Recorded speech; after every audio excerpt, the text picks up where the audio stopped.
Thank you, Mr. Speaker. Thank you, body. As some of you may know, I know we have a lot of new folks, but this has been a passion area. I have been working on mandatory minimum sentences for drug offenses for about 7 years.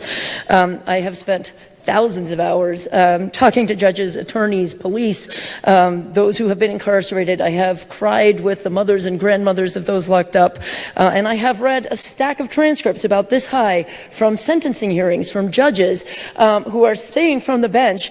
It is horrible. I have to give you this sentence. It is breaking my heart. I think it is a huge mistake to send you away to prison. I wish I could send you to rehab or on probation, but the legislature has tied my hands. So yes, we do have these laws on the books for other drugs. I would not say they're a great success. I think they need fixing badly, and I don't know that the answer is to conform to a broken system and break the system across all drugs. I would rather see us fix what's there. And I have come to believe that mandatory minimum sentences are the greatest source of injustice in our criminal laws right now. But I do certainly agree very strongly that we have to do something about fentanyl. And I believe, and I'm confident everybody in this room is on the same page on that. Fentanyl is an absolute deadly scourge. I have 2 friends who have lost loved ones to fentanyl overdoses in the past 6 months. It is a catastrophe. But because it is such a catastrophe, I think we need to address it in a real way that will genuinely solve the problem. And I don't believe that this bill is that answer. And I take strong issue with the narrative that if you don't vote for this bill, then you're siding with the drug cartels or you don't support the police. I very much support the police. I very much support strong action to address fentanyl, but I oppose this bill. First of all, judges in Idaho are not soft on crime, and they are not soft on fentanyl. They have everything they need right now to lock up the bad guys, often for much longer sentences than we see in this bill. And judges, when they're presented with a true bad guy, they don't back down. They lock those guys up for a long time. They hear the cases. They know what's what, and I'm going to give you examples of some of the recent sentences just within the past year. In Bonner County, 12 years for a person for possession of fentanyl with intent to distribute. A Boise man got 20 years fixed with a possibility of life in prison for manufacturing and distributing fentanyl. There was a case in Bannock County where it was a controlled buy with an informant of 100 pills that had fentanyl in them. The prosecutors recommended 4 to 8 years. The judge gave him 18 years in prison. So judges are cracking down hard, and sentences in Idaho actually tend to be much higher than for comparable offenses in other states. We have very tough judges who are very tough on crime. They are very capable of knowing a bad guy and handing out a really serious sentence. The only thing that this bill does is force that judge to lock up a person that they don't think should be locked up. They can lock up the bad guys till they're blue in the face. Literally, that is all this bill does, is in those rare cases where it's not a really bad guy. Maybe it's a first-time offender. Maybe it's an 18-year-old. Maybe it's a user rather than a dealer. And the judge feels in their heart, you know, this person might be better served with some probation and some rehab time than forcing them into prison, where in all likelihood they will turn into a criminal, where the only people they will be hanging out with for 3 or 6 years will be criminals. All this bill does is strip out that power in those rare cases where a judge actually thinks it's inappropriate to give prison time. And I think that's a big move in the wrong direction that will actually exacerbate our crime problem. Now, you know, this, and again, it does worsen crime, and there's a lot of evidence to that effect. In states that have eliminated mandatory minimums, they've actually seen their crime rates go down. But there's a lot of things. This bill has been sold as deterrence, that we need this for deterrence. Well, first of all, I would say our justice system is supposed to accomplish a lot more than deterrence. Deterrence is a very important piece, but there's also supposed to be justice, retribution, rehabilitation, fairness, proportionality, cost effectiveness.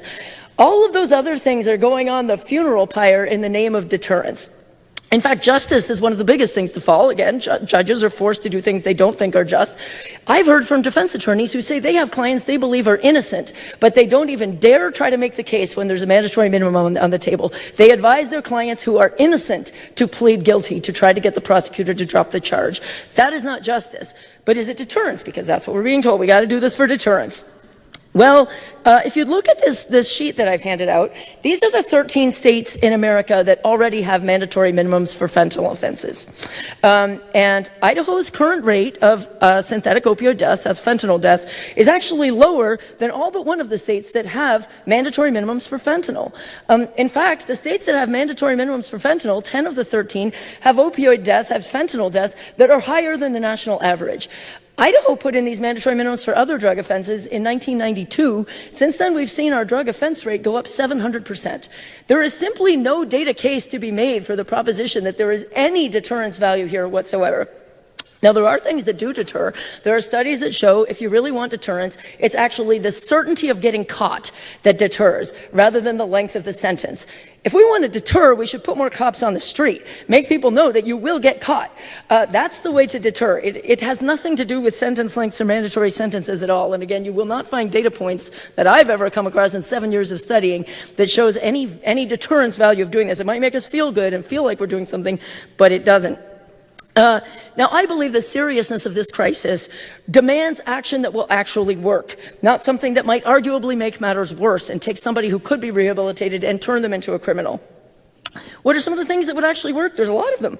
We need a scaled-up education campaign. I'm going to date myself. I grew up in the 80s. I grew up with those frying pans with eggs. This is your brain on drugs. There was a really robust education campaign. It scared the bejesus out of me. I would never touch that stuff. We need everybody to understand how deadly this stuff is so they don't get near it.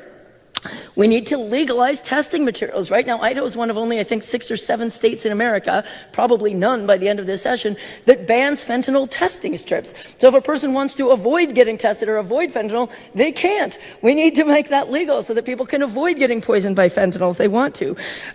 Again, we need to get more law enforcement out there, increase the certainty of getting caught.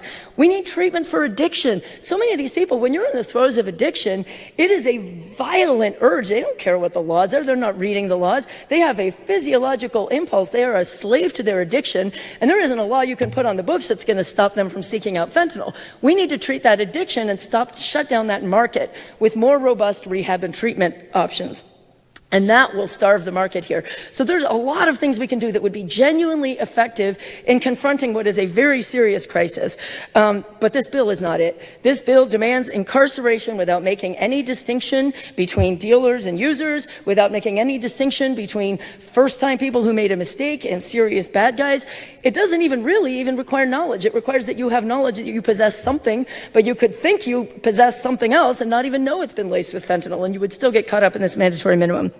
Again, I really take strong issue. I am not soft on crime. I am not soft on fentanyl, and I support the police. But I want to see us do things that actually work, and I think this bill reeks injustice without any genuine benefit to shutting down our fentanyl crisis. So I hope you'll give this your red light.